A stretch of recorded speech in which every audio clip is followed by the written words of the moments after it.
Bismillahirrahmanirrahim. We welcome you to the 40 Rules of Love of Rumi.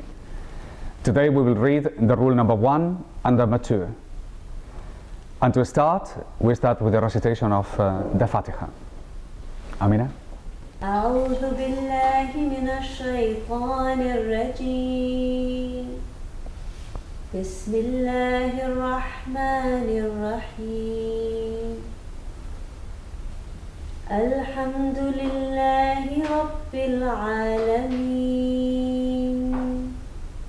الرحمن الرحيم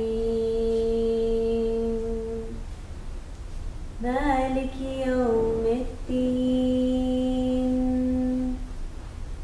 إياك نعبد وإياك نستعين اهدنا الصراط المستقيم صراط الذين أنعمت عليهم غير المغضوب عليهم ولا الضالين آمين. Alhamdulillah. Thank you, Amina. Today we start with the rule number 1 of Rumi. Rumi doesn't need much introduction. He's one of the best known Sufi Shaykhs, founder of the Mavlawi Tariqa in what is today Turkey, in the city of Konya. And this is some of the traces of his vast literature. Here we have a compilation of 40 rules of love that reflect is an easy approach into his narrative about what is love and what it can do to us. So I start by reading it. Rule number 1. How we see Allah is a direct reflection of how we see ourselves. If Allah brings to mind mostly fear and blame, it means there is too much fear and blame welled inside us. If we see Allah full of love and compassion, so are we. And rule number 2. The path to the truth is the labor of the heart, not of the head.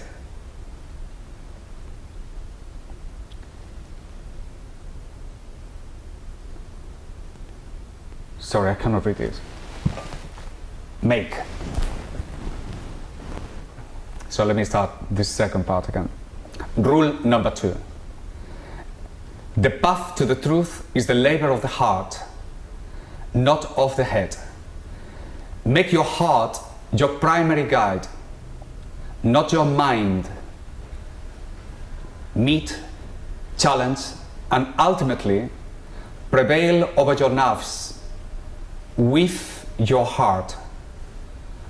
Knowing your ego will lead you to knowledge of Allah. With these 2 rules, we have the first approach to the immensity of the teachings of Maulana Rumi. In order to arrive to the core of his teaching, I will start with rule number 2, because it explains one of the fundamental issues in his teaching, which is the differentiation between the heart and the mind. And he says, the path to the truth is the labor of the heart. The path to Allah is the labor of the heart. It's not the labor of the mind. And in this distinction, we can start understanding what Rumi is trying to tell us. By making this distinction between the mind and the heart, he opens up to all of us to a different type of knowing, different to the one that we are usually accustomed to, that is reason. We live in a rationalistic, in an age of reason, and therefore we rely upon our mind in order to understand what happens to us, what happens to others, what can we do, what can we act, what is the world that we see, that we understand, in which we operate. And yet he challenged this idea by opening another way of knowing, which is the way of knowing of the heart. We know by the Quran that the heart has its own way of knowing. It's called akal. And Allah subhanahu wa ta'ala says in the Quran, I have given you the ears to hear, and I have given you the heart to akal.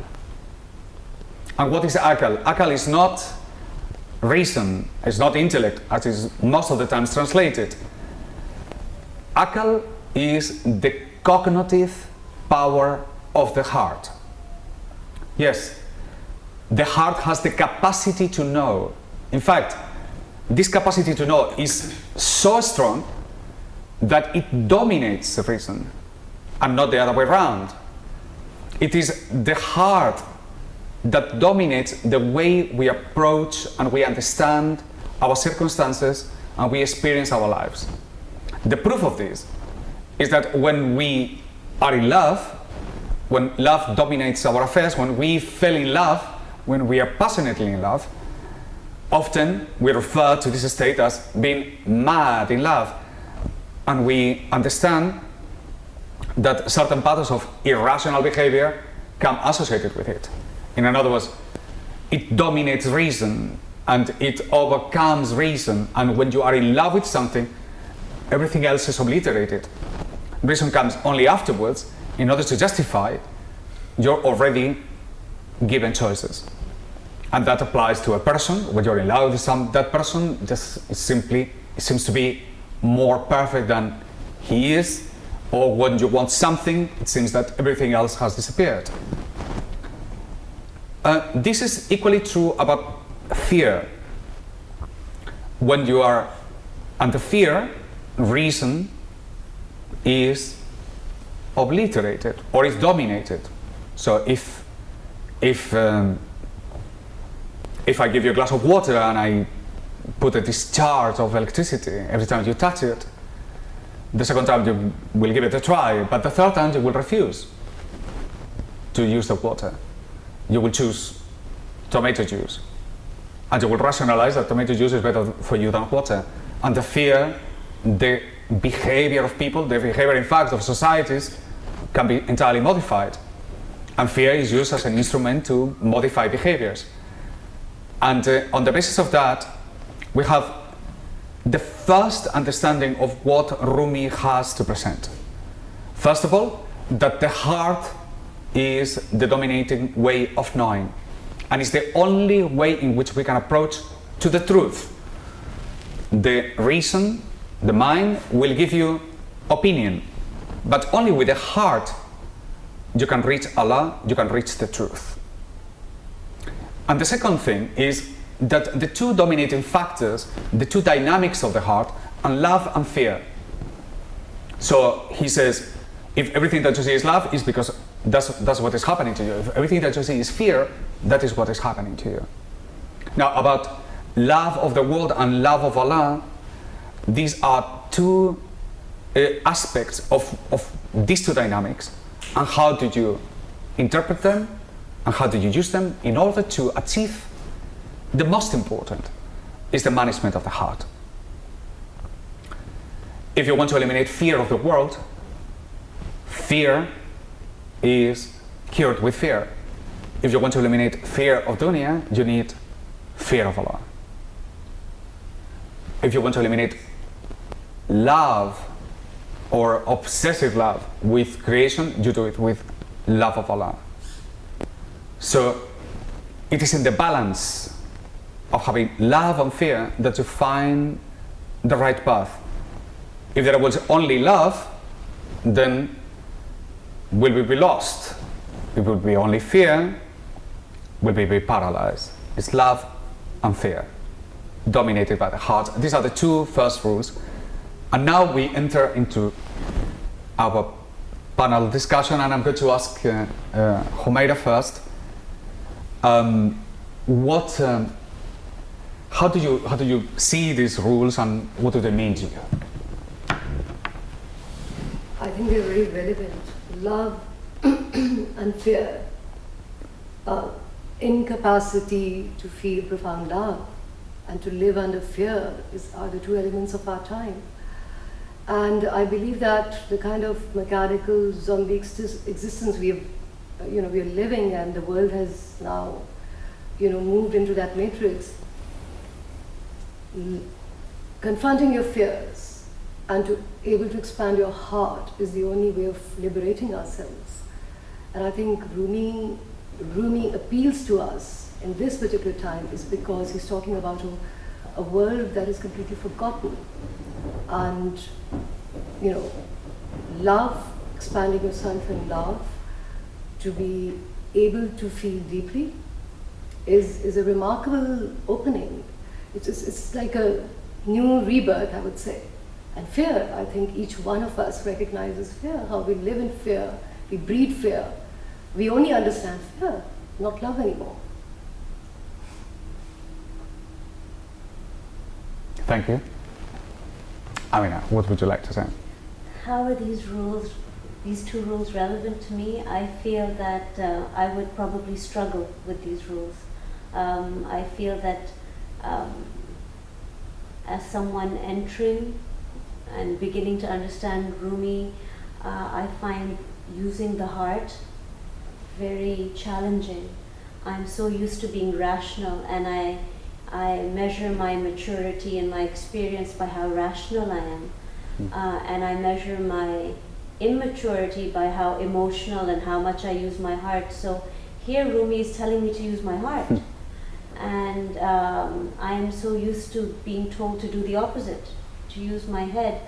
So I think I would really need to transform how I think and how I feel in order to find God on this path. That for me, that would be my greatest challenge. This is I find this rule profound, but very, very difficult to absorb and act upon. And I feel that it would create a division in me, the part of me that connects to God using the heart, and then the part of me that has to function in this world using my head. They would be two completely different parts of me. And right now I'm only using one. So this is really something for me to think about. How can I connect on this path to God using my heart and switching my mind off? Fascinating. Yes. Satya, what would you like to say? Well, I think that creates a total, to me, it's like a paradigm shift from the mainstream religion that we are taught.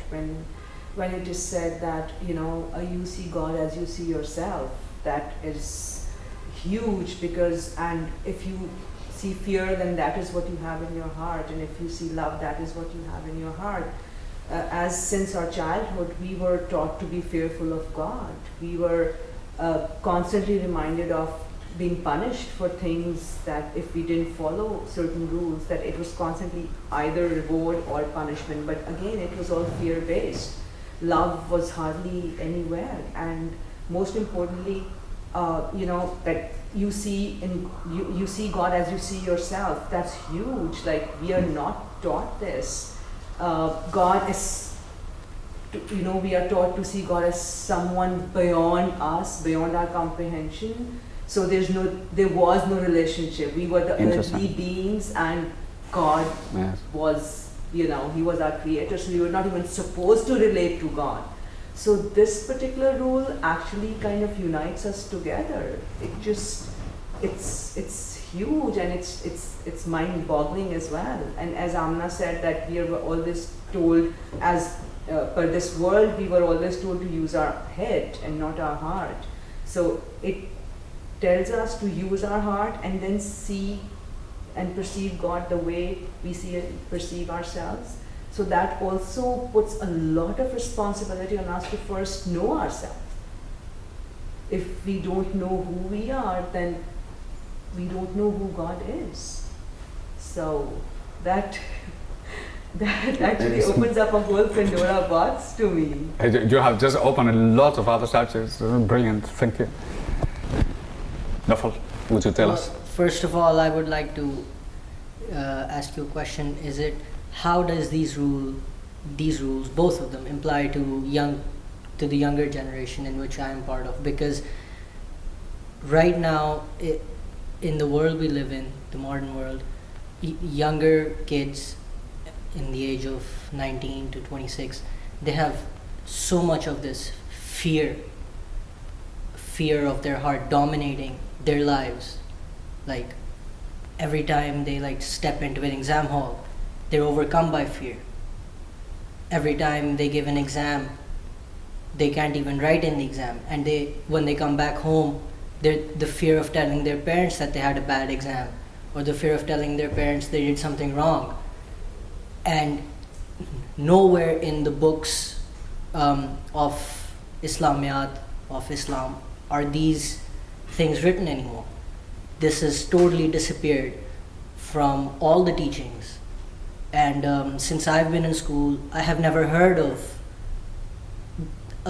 such a thing that you can control your heart, or you can manage your heart. Everything is precisely bookish knowledge. It's nothing to do with your spirituality, of how can you yourself become a better Muslim, how you can control your own soul, your body, your mind, your heart. So this is a very new experience to me, that there is such a thing called management of the heart, where, I mean, everybody's heard that you cannot understand God with your mind, but it's written there, but they don't tell you an alternative way of how you can understand God, or how you can be close to God with your heart, because it's disappeared. It's extinct. There is absolutely no teacher that will tell you this. Nobody will, or the younger generation is also not interested, partly because they don't care, and 90% of people like me are atheists. They don't believe in the idea of God that is given in the books, and I think that is because they are not taught of God in the right way that you should. So I would like you to explain to me how people like me can understand more about this subject, so that the people who have trouble believing in Islam, born into Muslim families, can somehow return to the right path. No, thank you. You have opened 2 or 3 new subjects here, the education and so on. We will come back to this later. Omar, what would you like to say about this? I think the ultimate goal in life is to attain peace. And through our teaching and through our mental abilities, we gain material things to gain peace. But eventually you find out that peace is not in these things. So now we are learning through Rumi that to attain peace, if we can shift the focus from our mind to our heart, we can attain peace. That's it. Thank you. Succinct and precise and profound. Thank you. Thank you very much. Look, this is now an opportunity to discuss this matter a little bit in a more open way, and you have to allow me, but what Nofal has said, it really interests me. So let me start with a question. Do you think it will be beneficial? Are you telling us that it will be beneficial to include a subject like management of the heart in the schools? Yes, it will be, because it will give you a whole different way of knowing yourself, of thinking, of doing things in our regular life. It will be like a new subject altogether. I can imagine the students becoming rebellious against the exams. And Definitely. so why are you just? I mean, you give students any opportunity to become rebellious to exams, they'll take it with both hands. Me including as well. And it's not. But it's interesting a fact. that you mentioned the exams because you know it's a way of assessing that is now being challenged worldwide. Yes. And now this Finland model of no exams for exams is coming to the picture. But it's actually a lot to do with the heart. Because it's recognizing that everybody is a complete different individual, Yes. and Everybody nobody is a has- failure. everybody You cannot has, judge. yes. Instead of judging, look at the person who's in front of you. No child can be a failure. Each one is different. So to try to put them under the same And can I just pattern is impossible. I Yes, can please. add, every child, every human being has their own unique attribute. Like some people might be good in English, some people might be good in marketing or in management, but they won't be good in math or physics or chemistry. So why do you want? Or some people might be very good at music, or doing practical things. Correct. So why would you torture the child or the kid and put him through all these examinations and external exams and O levels and A levels, Yeah, to fit out of the box. and then make them take the subjects that they literally don't care about, and then on the basis of that they don't get admissions into universities, they don't get good jobs when they come out. Why would you want to put your kid through that? If you allow me, I think it's a system of fear and discipline, following the idea of Foucault, of the discipline that it ends up in the prisons, but it starts in the schools. And it doesn't encounter any teaching about love, comprehension, understanding of the person in front of you. Understanding and differentiation is more like a monolithic, rationalistic, we are all into one box, and we have to come up all like a kind of perfect individuals within this particular format. And without going into this too much, but please, I open to discussion, interact, One of the participate. things I've heard from Nafal is, when I was in college, there's one thing which is called intuition. We were never made to recognize it within ourselves. Now, when he's speaking, I consider myself, if I would have been able to judge things on my intuition, maybe I would have been a different person. Subhanallah. Yeah. So true. It's a very good point. Well, sorry. If you compare the world of your head with the world of your heart, and which we are not able to separate because we're never taught to. If you, like they say, walking down through the corridors of somebody's head, it's like full of, skepticism and limitations and fears and doubts. It somehow is a world that is almost always tumultuous. And if we learn to develop the world of our heart, which is heart is a place of intuition, as you said, and basira, it's a place of protection, it's a place of growth, it's a place of replenishment, it's a sacred place. It's a place where we return, we recover, we rejoice, we understand the breath of life. And how that world has disappeared, vanished, and we don't even know how to go back to that world. And what we've left with is nightmares and corridors of screens and darkness and confusion. And Rumi, why does the world love Rumi? Because Rumi reminds you of that world of peace and love and joy and celebration of life. And this is what we need to bring back to our kids, to ourselves, to recover for what we've become. I would really like my children to learn about the heart, the importance of it, connecting to God with your heart, connecting to each other with your heart.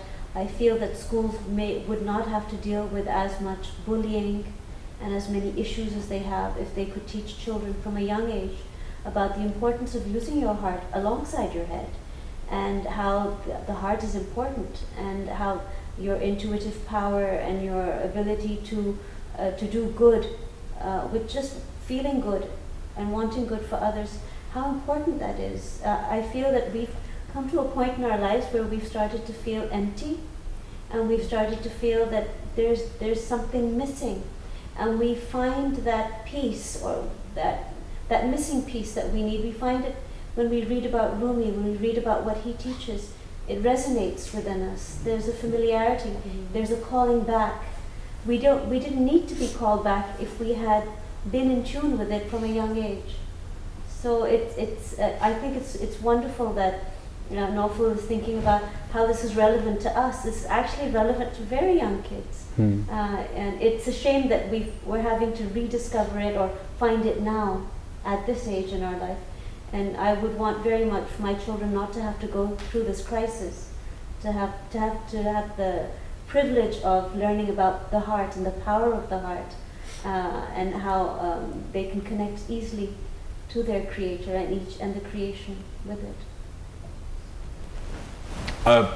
I would like, since we are all in absolute total agreement that we love Rumi, I feel myself I would like to become a little bit like the devil's advocate. Okay. And so I would like to say something outrageous that I don't believe in, but so what do you say to the person that suddenly comes and says, yeah, but forget about the heart, what matters is the hard facts and the reality, and you have to do your duties, and this is, be realistic. This expression that is very common when there is something that you have to do, it doesn't matter what, and somebody comes along and says, being realistic. But in fact, what Rumi is saying that is not realistic, which means truth. Hakika in Arabic will be a hakika, but hakika means truthness. So they are referring to something which is, you have to, pass that exam, or you have to marry this person, be realistic, or you have to get this job done, be realistic. But in fact, they're referring to things that they are not hak. So how would you answer to this kind of invasion or aggression that we continuously have to face with this ultra-rationalistic world in which we live, Satya? What would you say to this? I would say that it's all perception. Like, they've already proved that we all see and feel things in a different way. Dogs see colors in a different way. We all see colors in a different way. They have documented this. So it is already proved that we all perceive world and ideas and everything in a different way. So there is no hard and fast rule to put things in a box. What we have done is probably we have commercialized thinking, or we have mechanized lifestyles, I would say. And what Rumi says is actually, what it says is going back to ourselves, like first finding ourselves so that we can find God. What now they're doing with meditation and all that, like, world has, yes, it has really progressed a lot in science and technology and everything else, but we have lost peace, we have lost faith, we have lost love, I would say. And now we are all trying to go back to that.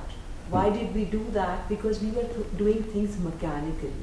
There was no heart in it, there was no passion in it. And now they're going back to meditation, because they say when you go back to meditation, you connect with your source. What is that source? That source is God. And why are all the people who are doing meditation or who are doing all such practices are at peace? And why are people with all the money in the world, all the degrees in the world, are committing suicides? So that is a very clear documented evidence that whatever we created, it's like not more than a couple of 100 years old. Few hundred years ago, world was not like that. World was different. So this phenomena, and we have like a documented history of thousands of years. So this phenomenon is very recent, and it has already started failing. So I think this is enough proof of the fact that something is not, in fact, most of the things are not right. We need to reconsider that. We need to, and as they say, God created human being in his own reflection, and God is unlimited. So I believe are human beings. We all are born with our very own unique capacities and capabilities, while what the world is right now doing is flipping our wings and slice us in a certain way and putting us all in one box. One size fits all kind of a thing. and that has already failed at so many levels. Yeah. Brilliant, thank you. I would like to ask you something, Omar, because since I know you, I know that there is one side of you that is very sensitive to the condition of women in Pakistan and the open misogynism that we find. And I would like to ask you something very particular. How do you think that re-evaluating people's condition from the mind to the heart can help us to change these attitudes against women in Pakistan? I think that's a very interesting thought. First of all, once we start not think from our brain and start thinking from our heart, we can actually see the woman also has a heart, and we see her as a person, not as a commodity or anything else. So we might be able to see them that they are at par with men, and maybe they also have a heart, and we need to look into their heart, what they want to do. Because if you look at on the practical side, they are as practical as men are, and in society they are as valid as women and men are equally valid. So if you're in an emergency, would you pick a man surgeon or a woman surgeon? That won't matter. You'll just say, I need a surgeon. So in times of emergency, you overlook the facts. But when you're at comfort at your home and deciding for other people, you take this thing into your consideration that this is a man and a woman. But under certain conditions, you don't. So we need to really open up and say that in any circumstances, everything is equal, and nobody is in charge of another human being. Not when you're young, not when you're old. Everybody is free. Everybody deserves the same kind of treatment. To understand this fact, we have been taught through ages and ages and through our culture, we have to let go of that. And letting go of that also means letting go of your thinking and start thinking from your heart, how you re-feel again. Maybe I think that might be able to help. Would you agree with me that Rumi will help us to bring women back into society from the back scene back to the front? I think Rumi will help us, plus it is about time. If we need to progress, two wheels have to work together, and it's essential that maybe Rumi should help us bring them back. Indeed, I think if we can ask him to help us, and he will help us. He's already helping us. I would like to bring this matter a little bit forward, because this is something that you cannot look around, and I would like to find a practical way to interpret these teachings into the society. So this matter of the role of woman and the heart and the feminine heart, and do you see differences and what they are for you, and in which way this is relevant to uplifting, empowering women here in our situation? I would like to add something. Yes. If there weren't any women on this planet, you will never be acquainted to your heart. So the only way to learn I don't doubt that. the only way Beautiful, thank you. so the only way you can find your heart in you is through women. Alhamdulillah. First. That's totally true. So the first teaching of Rumi goes through. First, you need to. You find your heart because of women, and then you can use your heart in other places. Beautiful. Well, I think a woman is a victim of a lot of things. She's a victim of the culture, she's a victim of the society, she's a victim of how she perceives herself, how others perceive her. And the kind of atrocities that the world has seen against women.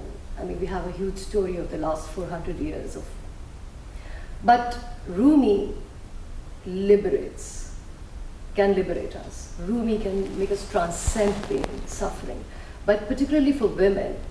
Now, women have a lot of shame, a lot of guilt, a lot of self-esteem issues, and they all have to do a lot with nafs and understanding of yourself.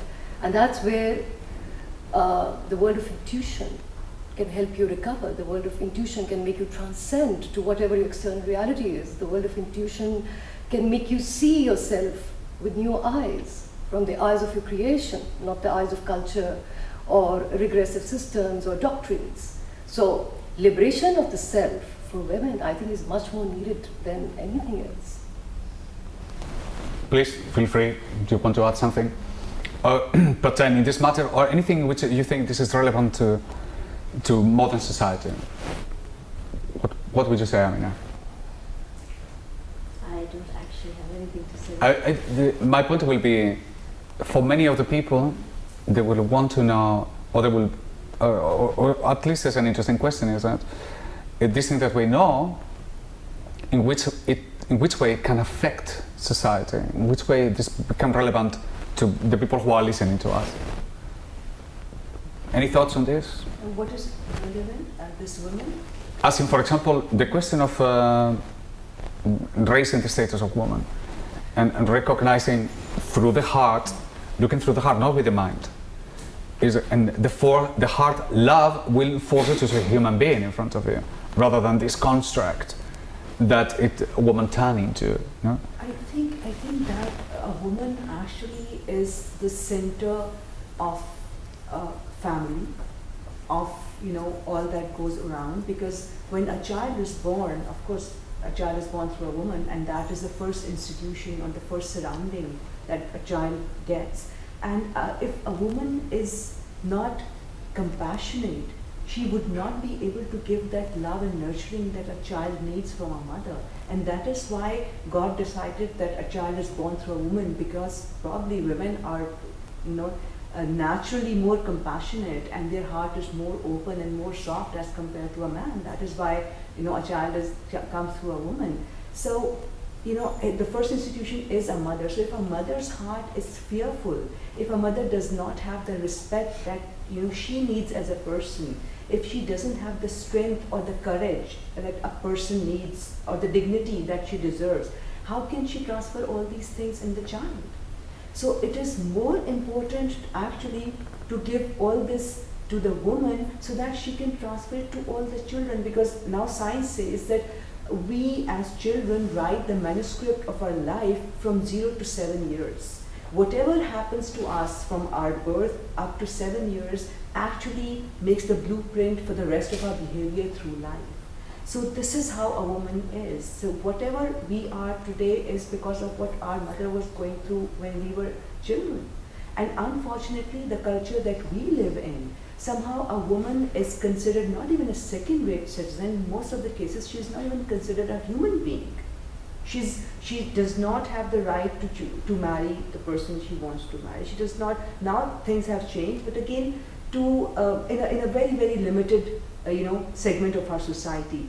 In majority of the cases, women are still traded off for, if there's a crime and a woman is traded off as an honor exchange, commodity. So how can you expect, a society to evolve and to be compassionate and to be human, I would say, when the institution that is raising the children is not treated the way it should be treated, the women. So I don't understand men who ill-treat women and who hit their women, and they expect these women to raise happy and healthy children, their future generations. I just fail to understand that. I felt too. So, but yeah, carry on. I think the perfect way to judge a household is to look at the women in the house, the woman inside. The way they are treated. Because the nucleus of the household is the woman. So if you want to judge how the children are, just by looking at them, you have to see how the woman is. If the woman is open-minded, has a big heart and everything, then the children will obviously follow suit. But if the woman is ill-treated or she's not respected, and in some of the households I've seen, not only does the husband not respect his wife, the children see that and they end up disrespecting their mothers. Yes, you see that? They end up shouting on them just because they see their father is shouting on our mother, so why not we shout on her? Or one day if things go really bad, then who knows, the child, the son might end up hitting his own mother. Why? Because he sees his father doing it. And this is just because this is how society has treated women, not from right now. It's been going on for... What would you do to change that? Your generation. I think we What would should... you like to change? I think we should go... Again, I'm going to say we go back to the teachings and think, obviously, in a new way about women, and see what women mean to our lives as men. Obviously, when you get married, the woman you get married to is going to be the mother of your children. Would you ever hit the mother of your own child in front of your child? I think people should think about this. Or would you ever abuse her? Or would you ever do anything bad? How can one have the heart to do this and then say to himself that he's a very big man or he's a very powerful man? There's no way. I don't think there's any man in the universe whoever has hit or abused a woman in front of his own children or in front of his family, that he can say to himself or look at himself in the mirror and not see what type of a devil he is or what type of a person he has become. That he's become so bad or so horrible that he has the capacity to think or the nerve to hit a woman. I'm glad to hear that at least the next generation is not going the same way. But I would like to emphasize in a particular manner, because this is behavior, it's bad behavior.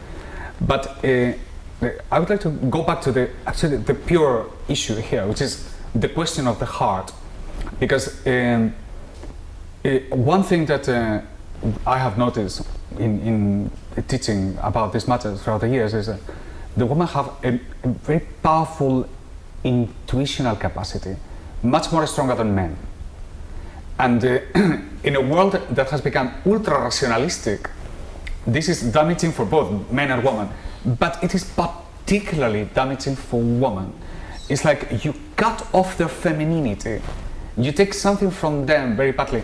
This is something that you started to mention before earlier about how you felt inwardly, but I would like you to elaborate, if you want, a little bit more on this. How do you feel that this part of the intuition of woman, this part of the heart of woman, that we were told it really doesn't matter, to how to enhance this thing, enhance this part of you, it can alter almost completely the picture of marriage, society, caring, all the environment of life and of women. What would you like to say to that around this subject? You know, you mentioned the intuition of women. Yes. And how intuition is almost a feminine quality, and how the world has shifted towards being masculine, and how a woman is judged in her capability, her success, and how masculine she can become. Yes, and how Clinton. well, yes, how well can she compete with men at what they do.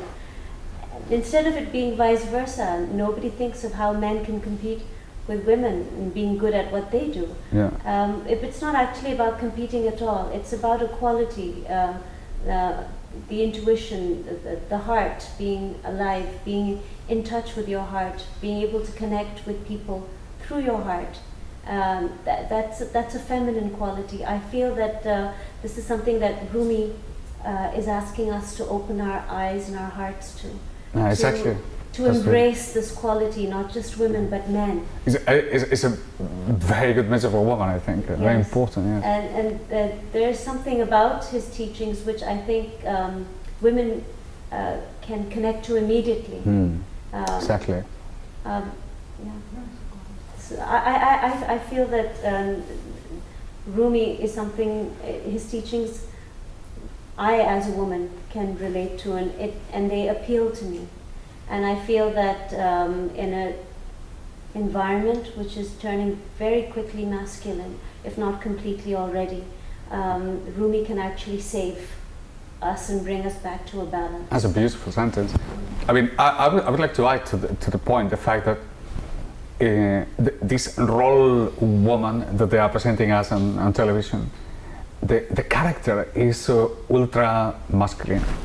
And now we have actually come to the very end of the program. So what I'm going to do is I'm going to give you, each one of you, 1 minute to say, conclude, give a resume, express your fundamental idea about this matter. Please, Humaira, you start. Well, Rumi teaches us to look at the world with the eyes of bewilderment. That is something we've got. And perhaps, you know, the way Anna was saying, every woman has gone through self-injury. She's been injured. So the whole idea of a world with broken souls, what do you do with broken souls? Where do we start recovering? And Rumi is that healer. You know, Rumi's work is about healing. And it's more about how you heal yourself, because as you open yourself to basira, intuition, understanding yourself, understanding your connection with Allah, I mean, it's hope. It's like the breath of life coming back to you. I mean, thank God we have Rumi's work today, a reminder to the world when the whole world is a mechanical, zombie, dead world. So, alhamdulillah. Thank you. Amina? I'd like to summarize what I've learned today with the second rule, being that how the heart is the way to God, and how the journey to Allah is the labor of the heart. And for me, that is profound. For me, that means opening up a new chapter, opening up a new side to myself that I've almost not allowed myself to use, and that is my heart. So I feel that Rumi is almost giving me permission to see myself in others and my Creator in a way that I've not allowed myself to. Beautiful. Thank you. Sylvia? I think the best that I absorb from this is that Rumi is teaching us how to be humans again, which most of us have forgotten. And it's not about like our debate about being man, women, and their relationship and their status, and how women are not treated equally and all that. I think God created man and woman for specific roles. Before being a man or a woman, we are all human beings, and that is what we have forgotten. So regardless of our gender, how to be human again and how to connect with God, you know, using our heart. And the most important lesson that, you know, I've learned from this is like that is actually who I was. Like I was a rebel always. Like I would always question things. Why not? Why not? I want to do this. Why not? So this is what I actually got out of it, is that we all first need to understand ourselves. God created me in a very unique manner, which is not really, you know, comparable with anybody else. So good, bad, ugly, I just first need to know myself and then own myself. And that is who God will become to me. And that is what God means to me. That is what probably is supposed to mean for me. I'm supposed to find my God, not the God that is, you know, imposed on me from. Thank you, Nadia. Nofo?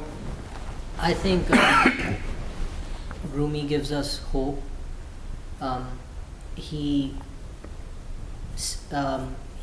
His teachings tell us that we can still, in this dead world, we can live a life full of meaning, full of happiness, and full of hope.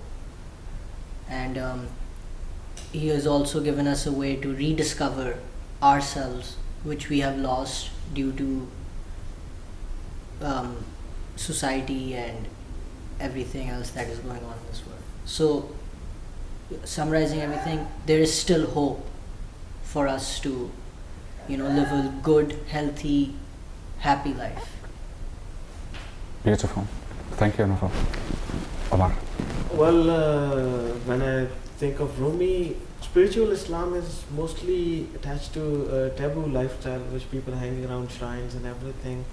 And mostly modern people, they like to stay away from it. Well, when I read Rumi, it's the practical life and practical everything. No shrine, no nothing.